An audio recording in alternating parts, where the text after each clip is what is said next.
Fabien Major, est-ce que tu es fan de Rage Against the Machine, toi, par hasard? Non, Non, trop. J'aime beaucoup, beaucoup la musique. Je pense que mon range est très large, mais on dirait que c'est pas rendu à ce groupe. Ça s'est pas rendu jusque-là. Ben non. Bon, écoute, on va parler d'économie, de finances, évidemment. C'est notre rencontre quotidienne. Étonnamment, là, bon, on a eu hier, évidemment, la nouvelle lettre de Donald Trump, des menaces à répétition. On sent que l'économie canadienne, enfin, on ressent une certaine angoisse là, parmi les entrepreneurs, les chefs de différentes industries. Et pourtant, l'économie canadienne est très résiliente. On a même eu des chiffres sur le chômage très positifs, en fait, dans les circonstances hier. Comment t'expliques un peu cette résilience de notre économie? Ben, il y a plusieurs explications et je pense que la plus étonnante, c'est le fait qu'il y a de la protection grâce à l'accord de libre-échange que Trump avait mis en place dans son premier mandat parce que ça a protégé plusieurs exportateurs canadiens. Ça a limité quand même les tarifs à certains secteurs. Et c'est un peu pour ça qu'on voit que les applications réelles, ça a touché l'acier, l'aluminium, partie d'automobile. Mais donc, il y avait des modes de protection qui ont fonctionné.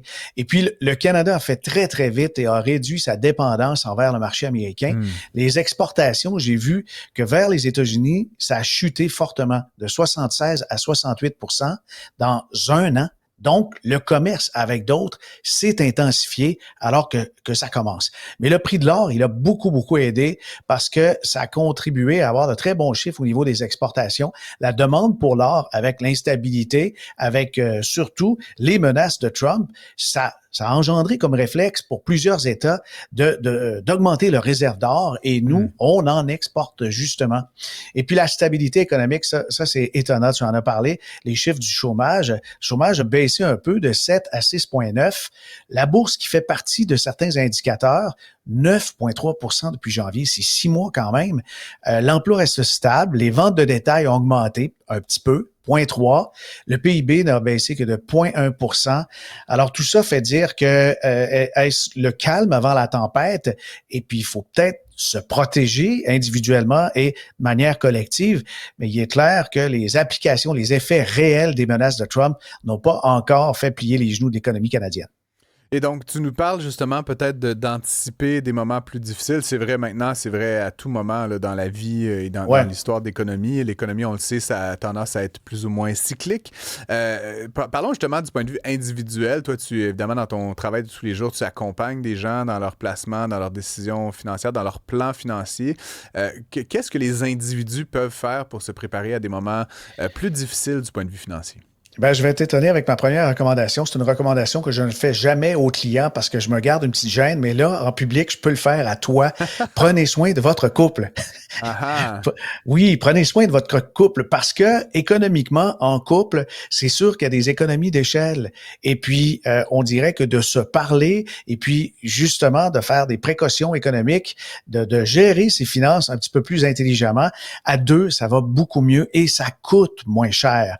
Mais être en mesure de mettre de côté 3 à 6 mois de dépenses, peut-être dans un compte d'épargne à intérêt élevé ou dans un CELI, mais il faut avoir justement cette marge-là et éviter de trop dépendre du crédit à la consommation par carte de Hmm. crédit. On ne cessera jamais de le répéter, mais il faut revoir son budget personnel et se poser aussi une question et demander même à des confrères de travail, est-ce que notre profession, est-ce que notre métier est à risque s'il y a des complications économiques avec des pressions qui viennent du marché américain? Est-ce que ça peut avoir des incidences? Il y en a qui ont des formations justement supplémentaires qui seraient peut-être nécessaires pour changer d'emploi ou encore se spécialiser, mais il est clair qu'on doit se poser des questions parce que j'ai l'impression que le monde du travail va être transformé très vite. Si ce n'est pas par les menaces des voisins du Sud, c'est aussi par la technologie et l'innovation comme l'intelligence artificielle qu'on pense Hmm. souvent, mais il est clair, il faut revoir tout y compris son portefeuille, privilégier la qualité, la diversification. Alors, sa formation, sa polyvalence professionnelle, je pense qu'il y a des patrons, quand ils vont devoir faire des choix, qui vont regarder cet aspect-là. C'est bien triste lorsqu'il y a des compressions, il y a des mises au chômage, il y a des mises à pied, temporaires ou permanentes, mais on conserve souvent, quand il n'y a pas de mode de protection avec l'ancienneté, les syndicats, tout ça, ben c'est Mhm. souvent la polyvalence qui est un choix, des fois, qui est judicieux pour un patron en se disant, ben, cet employé-là, il peut aller Il peut fonctionner très bien dans 2-3 départements. Encore faut-il qu'on en fasse un peu plus, mais des fois, on se dit, je fais ma job, je punch à 5 heures, c'est terminé.